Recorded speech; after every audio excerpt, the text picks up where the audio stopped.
แล้ว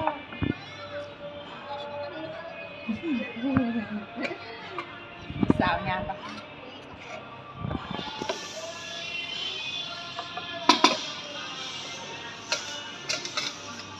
ลูกชิ้นลูกชิ้นยังบดเธอ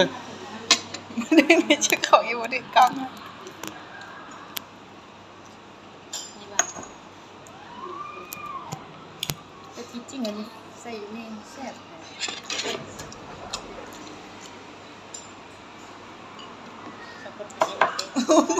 เอาแต่ยามึงได้คนรีวิวแซ่บหรือเปล่าแซ่บหรือเปล่าแซ่บเซ็บอันนี้มันอย่างอันนี้ลูกชิ้นงัวอันนี้มันอย่าง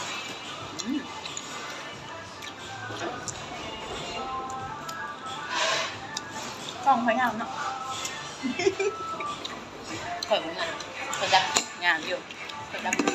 งานมาตัวจริงไรด่านี่ไง这是我们刚刚买到的 iPhone 14，相比于去年的 iPhone 13，外形几乎是没有变化，甚至就连内部的处理器也都是一样的。但是今年的 iPhone 14维修是拆后盖机身结构进行了一些改变。那咱们今天就来看看科技与换头日本的 iPhone 14，相比于去年的 iPhone 13，它的耐酸性是提升了，下降了5%，而且今年呢，它准备第二台 iPhone 14。后来分了吗？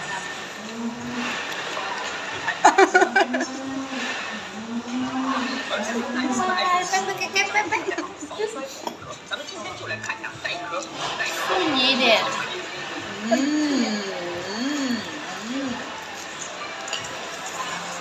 你一点都不细腻。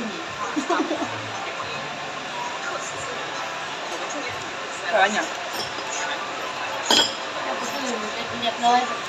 ผู้หญิงเรียบร้อยกินกับผู้เพื่อนฉันเป็นผู้หญิงเรียบร้อยมีผู้ชายมาเป็นร้อยก็กินเรียบ第六测试正式开始。1米无力板3种角度。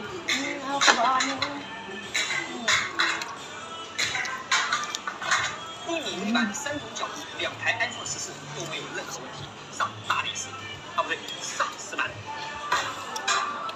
1米4板3种角度。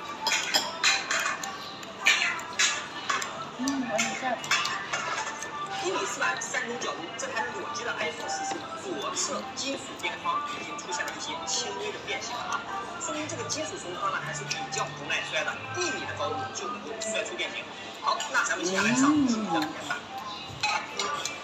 làm cái té trâu3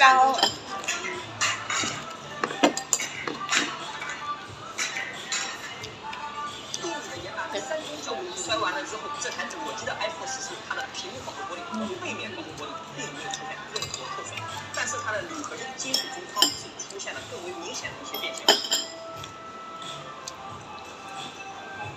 好，那咱们提升难度。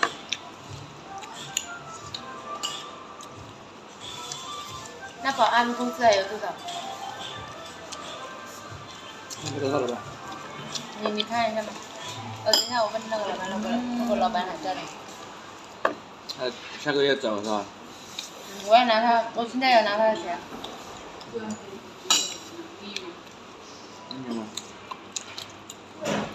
100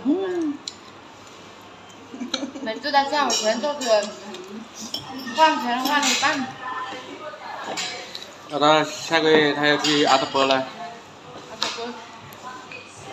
特波มันยังจะไปอาตเปอร์อาตเปอร์อยู่ไหนอาตะปือก็อยู่อาตะปือเท่าไหร่ปืนคือไหนอีเพนอาตเปอร์ตั้งไม่โซ่จะเป็นโดนอย่างเราไม่รู้แต่เรา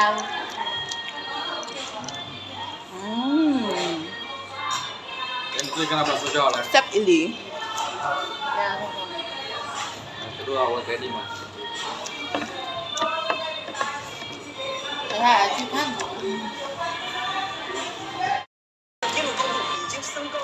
塞吧。哎，好吃吗？好吃，好吃啊。这个很好吃。今天来吃甜品，跟一个老物妹，跟一个黑妹，老物妹，我也是个老物妹。 it's nice 那怎么的了？ รสเองรสเองนะ 这是丸子，很好吃的。我也不知道下丸子 ภาษาอะไรเขาเอ่ยเนี่ยสดับสดับ I don't know。 สดับภาษาอังกฤษ 东西我 ภาษาอังกฤษค่ะ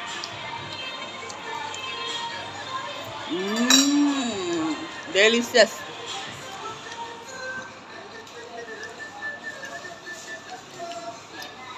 应该是本地的。 ซาลาเดียวซาลาหมูหวานไหมหวานไหม 沙拉我养过一个菩 แซ่บ 萨， อีหลี แซ่บอีหลีอันนี้เขานักเก็ตอันนี้เขาอะไรยัง นักเก็ตไข่เจน ซาลาว่ายัง ภาษาลาวฮะน้ำหวาน โอ้ดีดี อีหลีหมูคือกัน 你知道老挝话怎么说吗 น้ำ？แข็งปั่น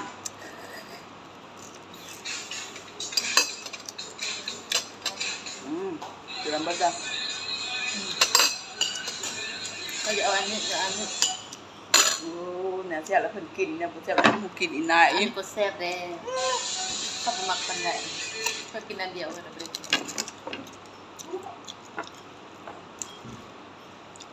อืม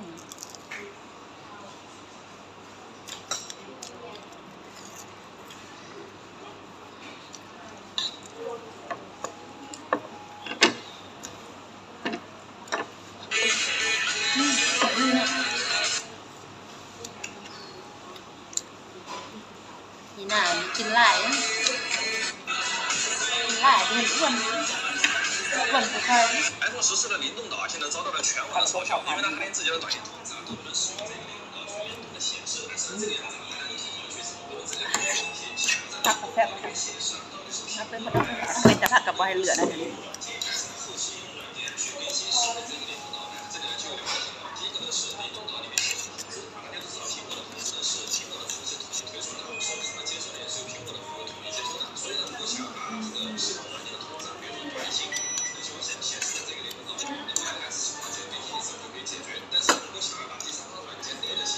เอา